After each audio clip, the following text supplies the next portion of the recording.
नमस्कार दोस्तों, आज हमारी वीर गाथा सीरीज बहुत महत्वपूर्ण और बेहद खास होने वाली है, जिसे आपको अवश्य जानना चाहिए। दिल्ली के महाराज पृथ्वीराज चौहान की पुत्री बेला का विवाह किससे हुआ? आज हम एक ऐसे सत्य को उजागर करने वाले हैं जिसे इतिहास में छिपाया गया है।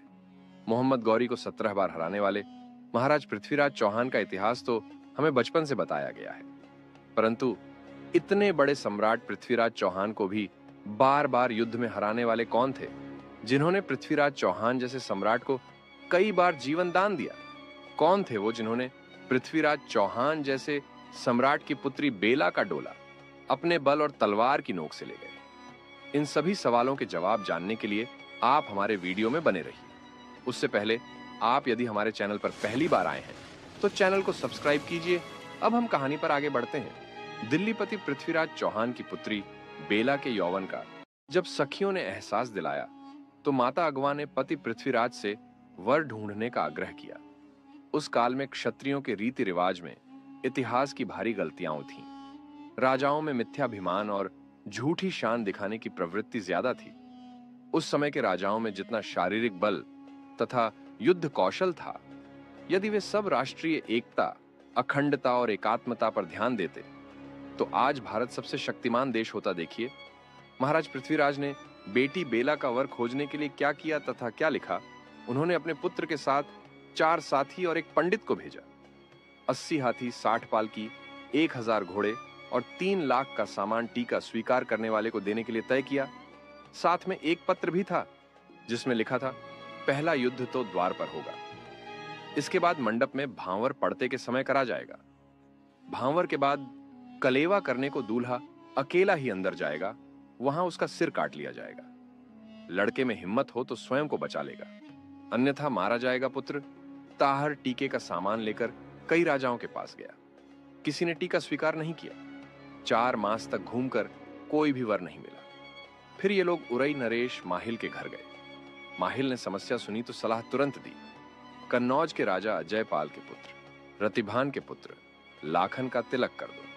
वह सब प्रकार से योग्य है, बस महोबा मत जाना, क्योंकि बनाफर गोत्र राजपूतों से नीचा है।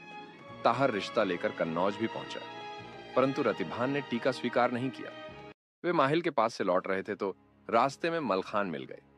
जब उन्होंने बताया कि 4 महीने से घूमने पर भी हमारा काम नहीं बना, तो मलखान ने महोबा चलकर राजा परिमाल के पुत्र ब्रह्मानंद को टीका चढ़ाने का निमंत्रण दिया। ताहर सब जगह से निराश हो गया था, अतः महोबा चला गया। मलखान ने ताहर की ओर से वकालत की। राजा परिमाल ने साफ मना कर दिया। मलखान ने अधिक जोर दिया तो परिमाल ने उसे रानी मल्हना से स्वीकृति लेने को कहा। मल्हना ने भी असहमति जताई। भला पुत्र की जान की कीमत पर बहू पाने की इच्छा किसी मां की कैसे हो सकती है? मलखान अभी माता पर अपनी बात मनवाने का दबाव डाल ही रहे थे कि ऊदल भी वहां आ पहुंचे। जब टीका स्वीकार करने या लौटाने का प्रश्न उठा तो ऊदल ने कहा कि टीका वापस जाना हमारी शान के विरुद्ध है। मां ने जब देख लिया कि दोनों भाई मानेंगे नहीं तो बोली, जैसा तुम चाहो कर लो, पर आल्हा से अनुमति जरूर ले लो। विवश होकर परिमाल ने भी लड़कों की हां में हां मिलाई। टीका चढ़ाया गया। ताहर को सारे नगर में सामान सहित घमाया गया। नगर को सजाया गया। नगर की शोभा देखकर ताहर, चौंडा, पंडित, नाई भाट और नेगी सबकी आंखें चौंधिया गई। माहिल को पता लगा कि महोबा में टीका चढ़ गया तो वह चुगली लगाने दिल्ली जा पहुंचा। पृथ्वीराज से जाकर कहा कि तुम्हारे लोग महोबा में टीका चढ़ा आए। बनाफर गोत्र नीचा है, वहां से रिश्ता हो भी गया तो चौहानों की नाक कट जाएगी। आप कहो कि बारात बाद में आ जाएगी। पहले दूल्हा ब्रह्मानंद को भेज दो, मैं स्वयं उसे लाऊंगा, बस उसको मार देंगे। पृथ्वीराज को यह प्रस्ताव अच्छा नहीं लगा, परंतु माहिल अपनी बहन मल्हना के पास पहुंचा और बताया कि चौहानों का यही रिवाज है। बहन ने भाई का विश्वास किया और पुत्र ब्रह्मा को माहिल के साथ भेज दिया। जब मलखान को पता लगा कि ब्रह्मानंद को माहिल ले गया तो सुलिखे को तुरंत पीछे भेजा और उसे पकड़ने को कहा। ब्रह्मा तो मामा पर विश्वास कर रहा था। सुलिखे ने जाकर माहिल को पकड़ लिया और सिरसा लाकर फाटक से बांध दिया। बारात लेकर आल्हा ऊदल सिरसा होते हुए चले। वहां से मलखान की सेना भी साथ होनी थी। आल्हा ने माहिल मामा को छुड़वाया और फिर बारात में साथ ले लिया। दिल्ली से 5 कोस पहले बारात ने डेरा डाल दिया। आल्हा ने रूपणवारी को बुलाया और पत्र के साथ रूपणवारी को दरबार भेजा। रूपण दिल्लीपति के दरबार पहुंचा। द्वारपाल ने पूछा, कौन हो, कहां से आए हो? रूपण ने कहा, महोबा से आया हूं, बारात की पहुंच की सूचना लाया हूं, मेरा नेक जल्दी दिलवा दो। द्वारपाल ने ज्यों का त्यों जाकर राजा पृथ्वीराज को बता दिया। पृथ्वीराज ने कहा कि वारी का स्वागत तलवार से किया जाए। रूपण तो नेग में ही तलवार मांग रहा था। अकेले रूपण ने 3 घंटे तलवारों का मुकाबला किया और फिर अपना घोड़ा दौड़ाकर सही सलामत अपने लश्कर में पहुंच गया। उसे रक्त में सना देखकर राजा परिमाल ने उसका हाल पूछा। ऊदल ने भी प्रेम से पूछा, पहला अनुभव कैसा रहा? रूपण ने बताया कि 2000 क्षत्रियों ने घेर लिया था। सबको नाको चने छबवाकर आपके पास वापस आ गया हूं। मामा माहिल ने तब ऊदल से कहा कि अभी दिल्ली में जाकर बात करता हूं, जल्दी से वार के नेगाचार करके भांवरी डलवा दे। माहिल अपनी लिली घोड़ी पर चढ़कर दिल्ली में पृथ्वीराज के दरबार में जा पहुंचा। राजा ने उसको चौकी पर बिठाया और हाल पूछा। माहिल तो बना ही परस्पर लड़वाने मरवाने के लिए था। चौहान से बोला, महोबा वाले महान वीर हैं, उनसे जीतना बहुत कठिन है। मेरी बात मानो तो शरबत में जहर घुलवा दो, द्वार पर ही स्वागत में शरबत भिजवा दो, पीते ही सब मर जाएंगे। इस प्रकार लाठी भी नहीं टूटेगी और सांप भी मर जाएगा। पृथ्वीराज की अक्ल भी मारी गई थी। उसने माहिल की बात मानकर शरबत में जहर मिलवा दिया। सूरज बेटे के साथ नेगी और कर्मचारी भेज दिए। राजा परिमाल के तंबू में पहुंचकर शरबत रख दिया। सबको बुलाकर शरबत बंटवाने को कहा। राजा परिमाल ने सब लड़कों बुलवाकर शरबत बांटने को कहा तो छींक हो गई। फिर ढेवा को बुलाकर पूछा गया। ढेवा ने कहा कि शरबत विषैला है। ऊदल ने तभी एक कुत्ते को शरबत पिलाकर देखा। कुछ ही पल में कुत्ता मर गया। सूरज और नेगी चुपके से भाग आए तथा पृथ्वीराज को सब हाल सुनाया। माहिल भी अपनी तरकीब की सफलता सुनने को अभी वहीं था। उसने दूसरी तरकीब सुझाई। फाटक के बाहर एक ऊंचा खंभा गाड़कर उस पर एक कलश टांग दो, नीचे 2 हाथी खड़े कर दो। महोबा वाले जब द्वार पर आए तो उनसे कहो कि हमारा रिवाज है कि पहले इस कलश को उतारना पड़ेगा, फिर फाटक में प्रवेश करना होगा। हाथियों को बताओ कि जो खंभे पर चढ़े उसे उठाकर पटक दें। मूर्ख पृथ्वीराज ने माहिल की बात फिर से मान ली। ऐसा ही प्रबंध कर दिया गया। उधर बारात चलने को तैयार हो गई। एक एक हाथी पर 4-4 लड़ाके बैठ गए। तोपें सज गईं। घुड़सवार तैयार हुए। ब्रह्मानंद की पालकी के बाएं ऊदल और दाएं वीर मलखान अपने अपने घोड़ों पर चल रहे थे। पीछे वाली पालकी में राजा परिमाल और साथ में आल्हा चले। द्वार पर पहुंचे तो द्वार पर 2 हाथी खड़े थे। लड़का पक्ष वालों को शर्त बताई गई। हाथी हराकर कलश उतारोगे तभी मंडप में प्रवेश होगा।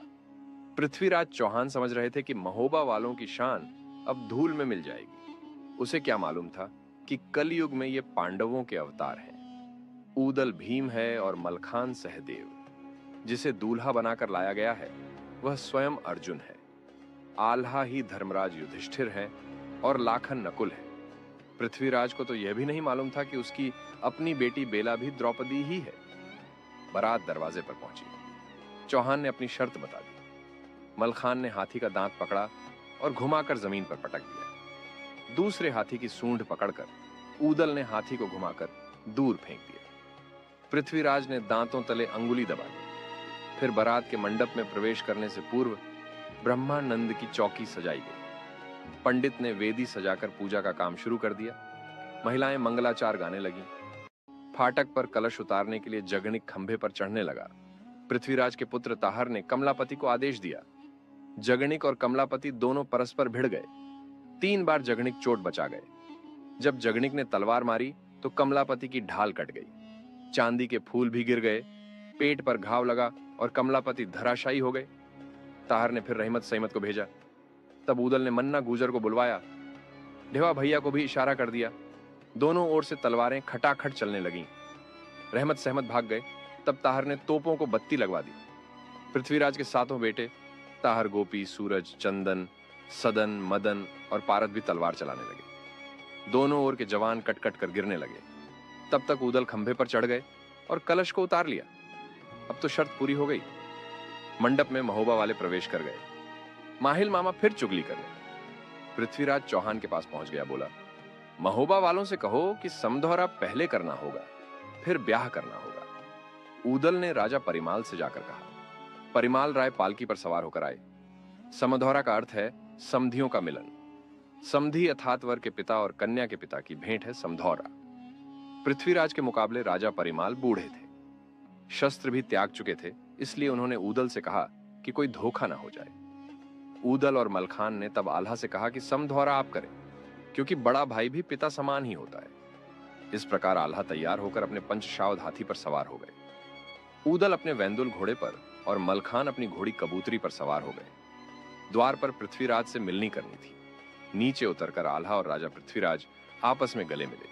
पृथ्वी ने छाती मिलाते ही जान लिया कि देव कुंवरी के पुत्र सचमुच महाबली हैं। उन्होंने कहा, जो भी आभूषण चढ़ाने को लाए हैं वे सब दे दो, ताकि भांवर का कार्य शुरू किया जा सके।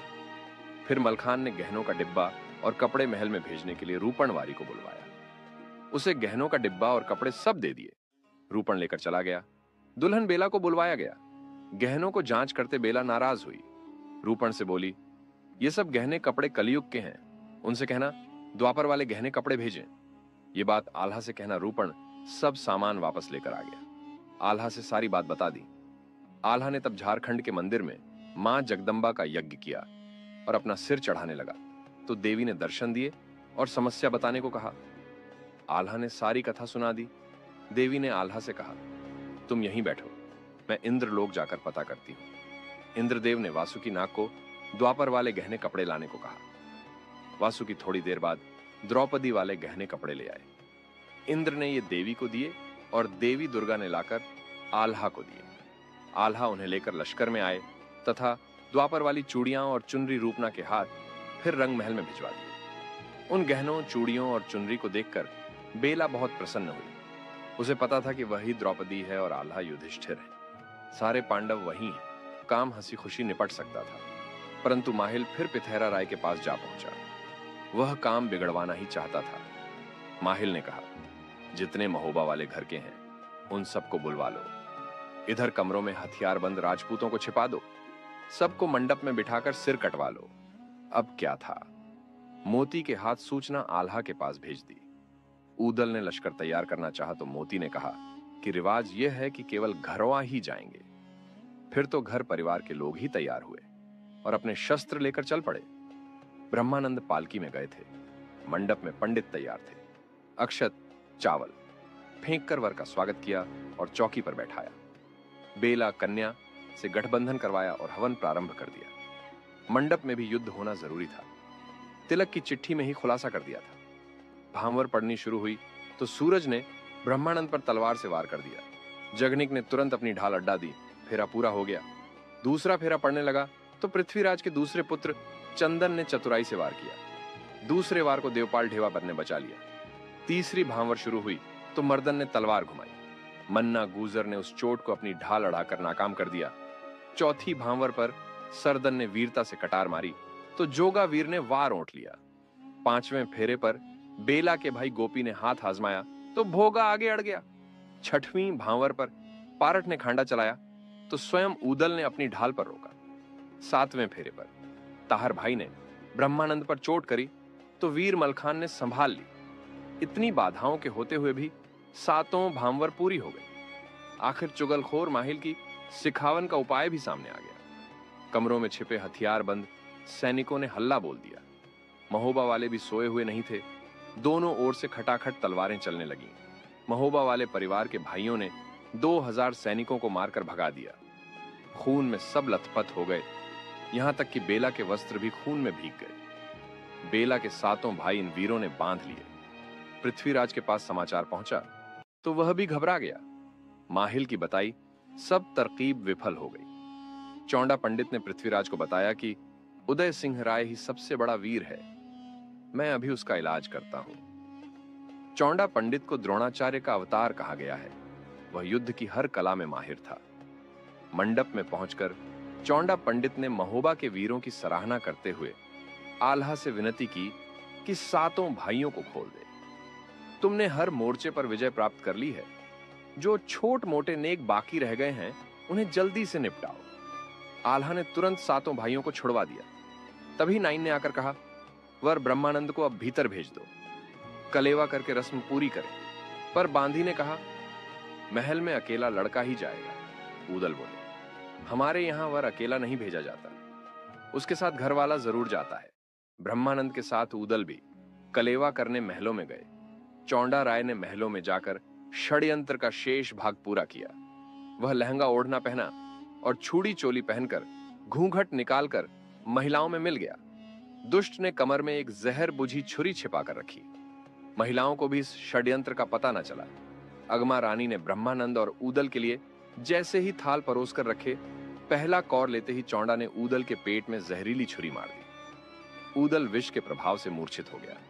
महिलाएं रोने लगीं, यहां तक कि अगमा रानी भी रोने लगी। चौंडा राय तो तुरंत भागा और कपड़े बदल लिए। किसी के वश में ऊदल की संभाल नहीं थी। अगमा ने चौंडा को भला बुरा कहा। ऊदल के रूप और बलवान शरीर को देखकर अगमा को दिवला मां की पीड़ा की अनुभूति होने लगी। वह और ज्यादा रोने लगी। बेला ने मां से रोने का कारण पूछा। माता अगमा ने चौंडा पंडित की करतूत बयान कर दी। बेला ने तब ऊदल की छुरी के घाव पर अपनी अंगुली का खून गिराया तो घाव ठीक हो गया। फिर तो ब्रह्मानंद और ऊदल दोनों अपने लश्कर में लौट गए। राजा परिमाल ने कहा कि अब जल्दी से महोबा लौटने की तैयारी करो। रूपण को भेजकर पृथ्वीराज को संदेश भेजा कि तुरंत विदा करने का प्रबंध करें। पृथ्वीराज ने कहा, हमारे यहां गौने को ही कन्या विदा की जाती है। आप बारात लेकर लौट जाइए। अगले वर्ष गौना करके बहू ले जाई। रूपण ने लश्कर में जाकर राजा परिमाल को यह बात बताई। फिर से आल्हा का आदेश हो गया। अपने तंबू उखाड़ लिए और महोबा के लिए चल पड़े। महोबा में पहुंचने की सूचना देने फिर रूपण को पहले ही रवाना कर दिया। माता मल्हना तो प्रतीक्षा ही कर रही थी। रूपण से समाचार सुनकर पहले तो उसे उपहार दिए, फिर स्वागत की तैयारी करवाई। महिलाएं मंगल गीत गाने लगीं।